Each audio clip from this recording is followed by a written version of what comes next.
Education लेना, शिक्षा लेना, इल्म लेना, ये क्या है, कितना डिफरेंट है। और ऑनलाइन स्क्रीन पे, मोबाइल पे, जो कि कॉस्टली इंस्ट्रूमेंट है मोबाइल, जो हर आदमी के बस की बात नहीं है, क्योंकि कोई गरीब है, मजदूर है, भाजी वाला है, टेकरी वाला है, नाके पे मजदूरी करने वाला, तो हर आदमी, बच्चे 4 हैं, चारों के अलग अलग टाइमिंग पे डिफरेंट डिफरेंट लेक्चर है, तो हर आदमी, एक गरीब आदमी जो मेहनत मजदूरी करता है, वो एक टाइम पे 4 बच्चों को एंड्रॉयड फोन, जिसकी कीमत 12-15 हज़ार रुपए से स्टार्ट होता है, तो 60-70 हज़ार रुपया, पौना लाख रुपया कैसे एक फैमिली के अंदर वो दे सके। तो एक तो चीज ये हो गया। दूसरा एक इम्पोर्टेंट चीज है डॉक्टर साहब, मैं ये समझना चाहता हूँ कि ये स्कूल तो पेंडेमिक का सीजन निकल गया, ठीक है, पेरेंट्स तो एनी हाउ अपने बच्चों की मुस्तकबिल के लिए, पेरेंट्स जो मजबूर थे अपना जेवर बेच के, औरतें अपने बच्चों की फीस किए, कुछ लोगों ने इंटरेस्ट पे पैसा लेके एनी हाउ अपने बच्चों के कैलेंडर का फीस को उसको किए।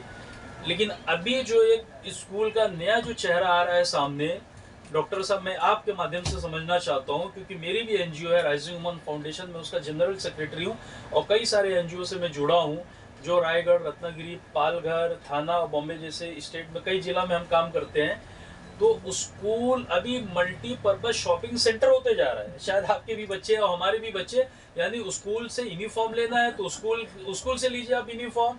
एक पैंट शर्ट जो नॉर्मल पैंट 200 से 250-300 रुपए इज इनफ, उसका फैब्रिक बहुत अच्छा रहे, ब्रांडेड कपड़ा भी रहे, तो 300 रुपये pant, half pant is enough. Shirt की भी 200-250 पकड़ लो, 100 रुपये का टाई पकड़ लो, बेल्ट, सॉक्स, शूज वगैरह मिला के 1000 रुपया बहुत हो गया। लेकिन 2-2 हज़ार, 25-2500 रुपया चार्ज कर रहे हैं। एक्चुअली इसमें मैं आपको बताऊं प्रॉब्लम क्या हो जा रही है कि पेरेंट्स जो है वो पेरेंट्स क्या कहिए कि हमारी जो जनता है, हमारे देश की जनता है, वो अपने राइट्स को लेके जागरूक नहीं है।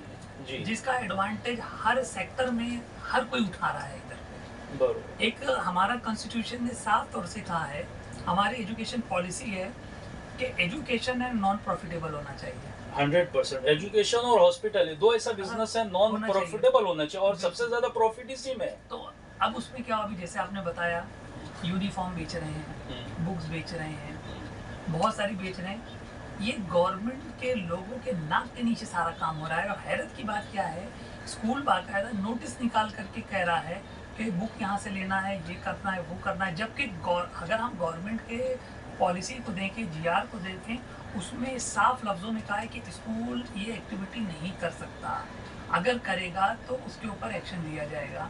दूसरी बड़ी बात, स्कूल फीस बढ़ाना है, ठीक है, बढ़ाने के लिए भी अब वो फीस रेगुलेशन एक्ट वगैरह अगर आप देखेंगे तो उस पर पूरी गाइडलाइन दिखा है, टर्म फीस कितनी होनी चाहिए, क्या कितना होना चाहिए। और अभी तो चल समझ लीजिए कि जो स्कूल के अंदर जो एक पेरेंट टीचर मीटिंग जो बनाई जाती है, एसोसिएशन जो बनाई जाती है, उसके अंदर भी बहुत बड़ा ब्लफ घपला हो रहा है। जी।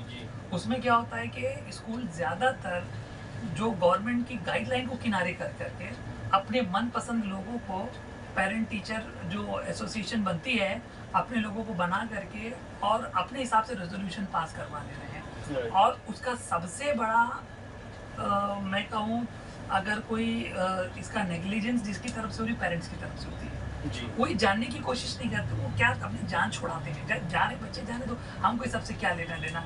और एक वर्ग क्या है, भाई हम कुछ करेंगे तो हमारे बच्चों को, मैं आपको एक बात बताता चलूँ, एक अरविंद तिवारी साहब है मुंबई हाई कोर्ट के जी। उनके स्कूल में कुछ ऐसा मामला हुआ था, उन्होंने इस तरीके से केस लड़ा, अपने बच्चे स्कूल की जो इस तरीके से अननेसेसरी डिमांड थी, उनके बच्चों को स्कूल ने जो सस्पेंड किया, निकाला, फौरन मुंबई हाई कोर्ट ने स्कूल को कहा कि उनके बच्चों का एडमिशन रिस्टोर करो। तो मुकदमा चल ही रहा था उसके ऊपर, एक लंबी प्रक्रिया है, कोई उसमें कोई शुभा नहीं है। प्रॉब्लम क्या हो जाती है, पेरेंट्स अपने राइट्स नहीं समझते हैं। गवर्नमेंट के अगर आप जीआर देखेंगे, मैं आपको मोटा क्योंकि क्या हुआ कि अभी जिस तरीके से आपने बताया, जो स्कूलों ने अपना कमर्शियलाइज बना लिया है, प्राइवेट स्कूल बना रहे हैं, अब गवर्नमेंट एडेड स्कूल भी ये काम कर रहे हैं।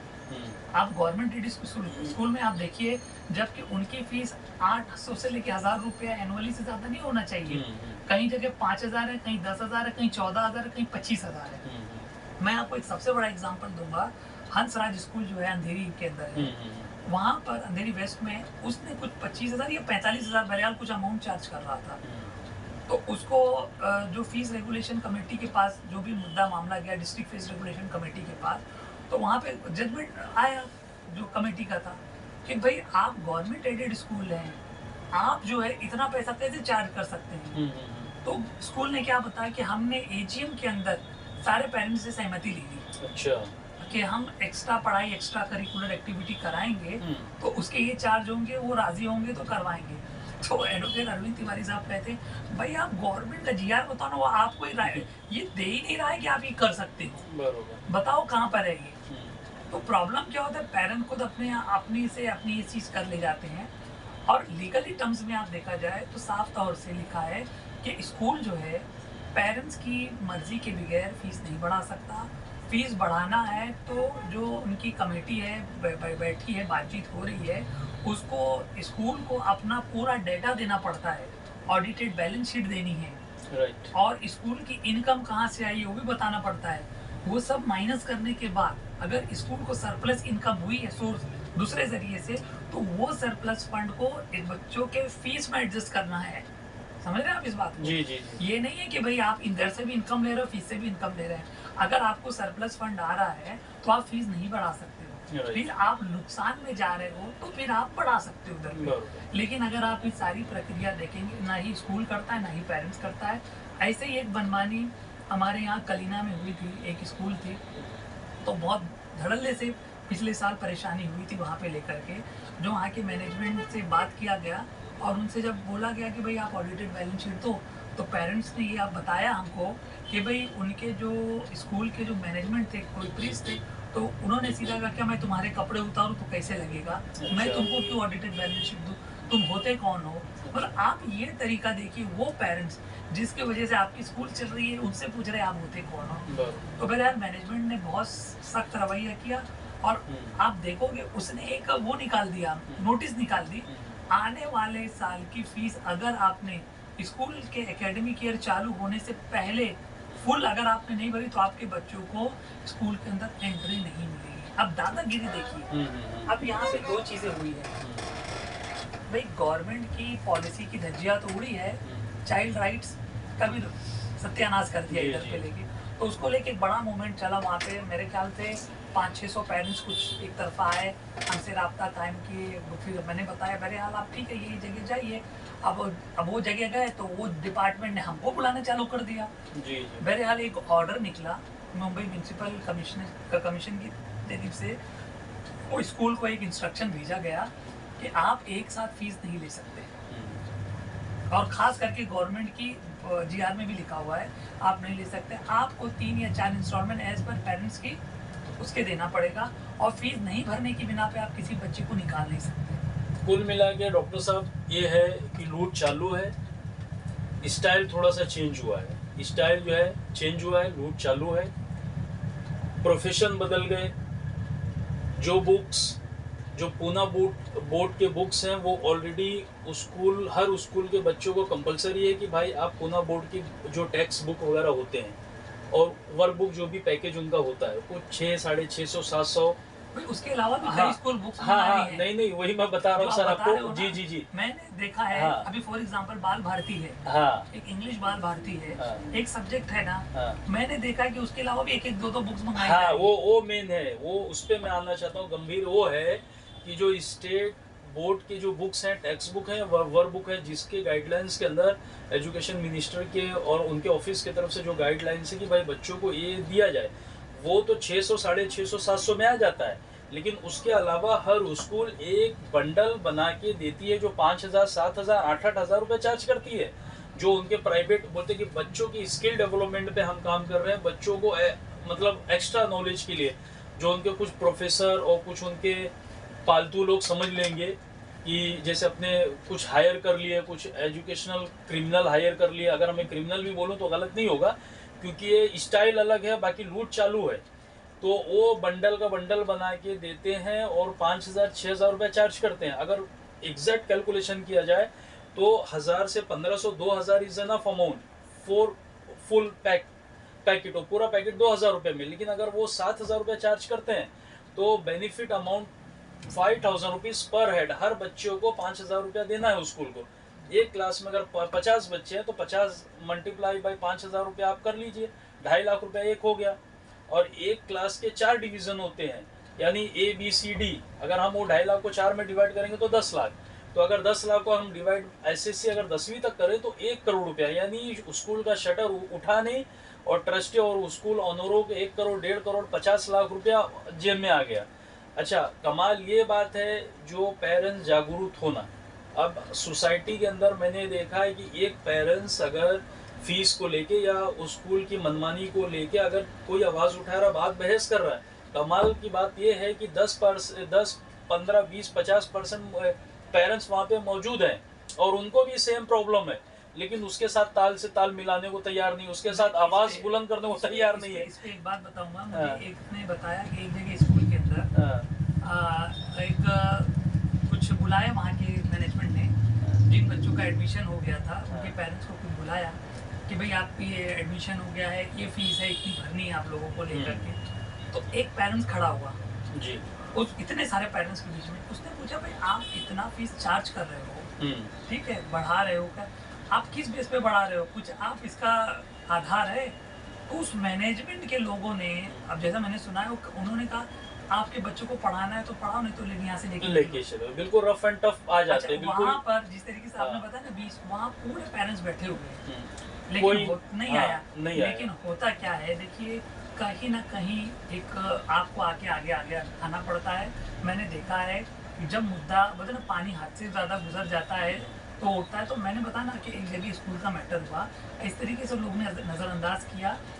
तकरीबन मेरे ख्याल से 2000 के करीब बच्चे गालिबन पढ़ते होंगे इस स्कूल में, 1200 पेरेंट्स आ गए रास्ते पे, तब जा कर के अप्रोच हुआ, तब जा कर के हुआ स्कूल माना। और आज थोड़ा स्कूल आया है ढंग पे, सीधे रास्ते पे, और अभी भी स्कूल की फाइल ओपन पड़ी है गवर्नमेंट के। इन सब के जिम्मेदार 2 लोग हैं जी, एक तो पेरेंट्स को, 100%। दूसरा सबसे बड़ा जिम्मेदार एजुकेशन इंस्पेक्टर जो होता है उस एरिया का, वो सबसे बड़ा कल्प्रिस्ट होता है इसमें। मैं अभी बताऊं, अभी जो पिछले टाइम जो महाराष्ट्र विधानसभा का जो सत्र हुआ, अबू हसीम आजमी जी ने एक एजुकेशन इंस्पेक्टर के मामला उठाया। अच्छा, उन्होंने तो पूरा नाम लेके बताया कि कुछ स्कूल की मान्यता का कुछ शायद मामला था या कुछ और कुछ था, बहरहाल पूरा मुद्दा याद नहीं आ रहा है। जब उससे बोला कि सारे फॉर्मेलिटी होगा, आप उसको रिलीज क्यों नहीं कर रहे हो, तो कहने लगी कि भाई कोई दूसरे मैडम से भी लोग गए तो कहने लगे कुछ पैसा दो तो हम देंगे। अच्छा, तो ये मुद्दा जब महाराष्ट्र की विधानसभा में उठा तो उस एजुकेशन इंस्पेक्टर को सस्पेंड किया गया। तो वो इस तरीके से एक लोग नहीं है ना भाई यहाँ पर पे। सही है, पूरा सिस्टम है डॉक्टर साहब। सिस्टम देखिए। और मैं बताऊँ आपको, ऐसा जो अभी एक स्कूल में हुआ था मामला कि फीस नहीं भर पाने की वजह से गरीब घर का बच्चा था, उसको 3-4 महीने बाहर खड़ा किया, इस तरीके से कंप्लेन आई। महाराष्ट्र सरकार को भी पता है मुद्दा, खुद दीपक केसरकर ने इस चीज़ को कंफर्म किया। जो शिवसेना की एमएलए थी यामिनी जाधव, जो बाइकल्ला की एमएलए थी, उन्होंने विधानसभा में सवाल पूछा जी कि भाई इस तरीके से मामला आया है कालीना के अंदर, एक स्कूल ने फीस नहीं भरने के बिना पे बाहर बच्चे को खड़ा किया। दीपक केसरकर साहब ने उस चीज को एडमिट किया कि हाँ ये लिखित रूप में। अच्छा, बट अनफॉर्चुनेटली अभी तक कोई एक्शन नहीं हुआ। तो आप समझ सकते होंगे कि जब वो एजुकेशन मिनिस्टर इस चीज को एक्सेप्ट कर रहे हैं, उसके बावजूद भी वो एक्शन नहीं ले रहे हैं, तो स्कूल जो मैनेजमेंट है वो किस तरीके से ढीठ हो गया होगा। हाँ, स्कूल एसोसिएशन की मनमानी बढ़ते जा रही है। मैं अपने व्यूअर्स को, अपने चाहने वालों को, अपने दोस्तों को, और मेरा कहीं ना कहीं देखिए, मेरा भी एक अलग प्रोफेशन है, रोजी रोटी का जरिया अलग है, लेकिन कहीं ना कहीं मैं एक एनजीओ से जुड़ा हूँ, राजीव वुमन फाउंडेशन, उसका जनरल सेक्रेटरी हूँ। और मेरे सामने बैठे हैं डॉक्टर फैज़ान अहमद अजीज़ी, जो फाउंडर प्रेसिडेंट है वुमन सोशल केयर फाउंडेशन के। आगे चल के 2-3 मुद्दों पे मैं बहुत मेहनत करने की ज़रूरत है, मैं मेहनत करूँगा इंशाल्लाह। और वो मुद्दा ये है कि स्कूल के जो बुक्स हैं, जो अनवांटेड अमाउंट पेरेंट्स को चार्ज किया जाता है, पेरेंट्सों से लिया जाता है, और ये जो एक्स्ट्रा एक्टिविटीज़ की फ़ीस है, कंप्यूटर फ़ीस है, टर्म एंड फीस है, 12 महीने का 14 महीने की फ़ीस है, और जो यूनिफॉर्म्स वगैरह है, यहाँ तक कि आप यार school association water bottle, tiffin box, compass box बेच रही हो, पेरेंट्स ले रहे हैं, शर्म आना चाहिए। आप उठाओ, अपने हक के लिए आवाज़ उठाओ, आगे चल के हम इसके लिए बहुत फाइट करने वाले हैं।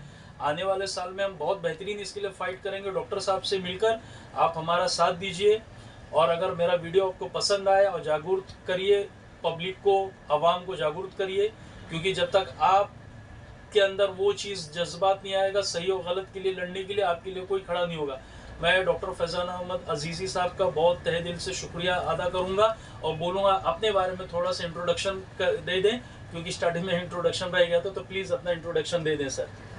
भाई इंट्रोडक्शन हम क्या दें, एक डेमोक्रेटिक कंट्री में मैं रह रहा हूँ और मुझे गर्व है कि मैं हिंदुस्तानी हूँ और हमारे कॉन्स्टिट्यूशन ने हमको पूरा राइट दिया है कि अपने अधिकार के लिए आवाज़ बुलंद करें। उसी अधिकार के आवाज़ बुलंद करने के लिए हम एक कोशिश करते रहते हैं। ह्यूमन सोशल केयर फाउंडेशन का गठन हम लोगों ने इसीलिए किया है कि भाई जो सिटीज़न राइट्स हैं, चाहे वो हेल्थ सेक्टर में हो, किसी भी सेक्टर में हो, उनके लिए उनकी आवाज़ जो है गवर्नमेंट तक पहुंचाई जाए और गवर्नमेंट को उसके बारे में बताई जाए। प्लस जो भी हमारे से हो सकता है वो सर्विस सब लोगों को दी जाए। इसके लिए हम हमेशा एक्टिव रहते हैं, लेकिन खाली एक आदमी के एक्टिव रहने से काम नहीं चलेगा। जब तक आप अपनी जिम्मेदारी नहीं समझेंगे तो वो दिन दूर नहीं है कि जिस तरीके से ईस्ट इंडिया कंपनी ने हमारे देश को गुलाम बनाया था और आगे जाकर हम वापस एक गुलाम बन जाएंगे। तो इसके लिए मेरी आप सबों से एक ही गुजारिश है कि आप अपने हक को पहचानिए और ख़ास करके आप अपने MP MLAs जो हैं उन पे प्रेशर बनाइए कि हमारे जो भी कंस्टिट्यूंसी के अंदर है, सरकारी स्कूल है या इस किस्म के मामला क्यों नहीं उसके सॉल्व हो रहे हैं, उसको लेके आप बात करिए जब वो आपके पास वोट के लिए आएँ। और अगर वोट के लेने के बाद भी जब वो जीतते हैं तो ये आपका दायित्व होता है कि जिस तरीके से आप अपना कोई अकाउंटेंट रखते हो तो पूछते हो ना भाई कि इतना हिसाब कैसे हुआ, अपने बेटे को पैसा देते हो, अपने किसी मुलाजिम को देते हो, पूछते हो। तो जब वोट आपने दे दिया है तो आपका ये काम नहीं है कि 5 साल आप खामोश बैठ जाए। आपको हर 2 महीना 4 महीने पे अपने समाज के लोगों को लेके जा करके, कुछ सोशल एक्टिविस्ट को लेके जा करके आपके MP MLA से पूरा ब्यौरा लेना आपका डेमोक्रेटिक राइट्स है। तो मेरा आपसे यही निवेदन है कि आप अपने डेमोक्रेटिक राइट को पहचानिए, नहीं तो हम इस देश के अंदर गुलामी के अलावा दूसरी ज़िंदगी नहीं गुजार सकते। और आप लोगों का बहुत बहुत धन्यवाद जो आप लोगों ने मुझे सुनने की एक क्षमता दिखाई, और हमारे ओवैस भाई का भी शुक्रिया जो आपके चैनल पे हमको बुलाया।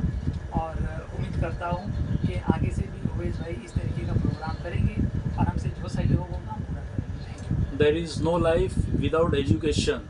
आवर एम इज़ कि हम एजुकेशन को हायर करेंगे और गरीब से गरीब बच्चा इंशाल्लाह एजुकेशन की तरफ मदऊ हो और पढ़ लिख कर देश का नाम रोशन करे। जय हिंद।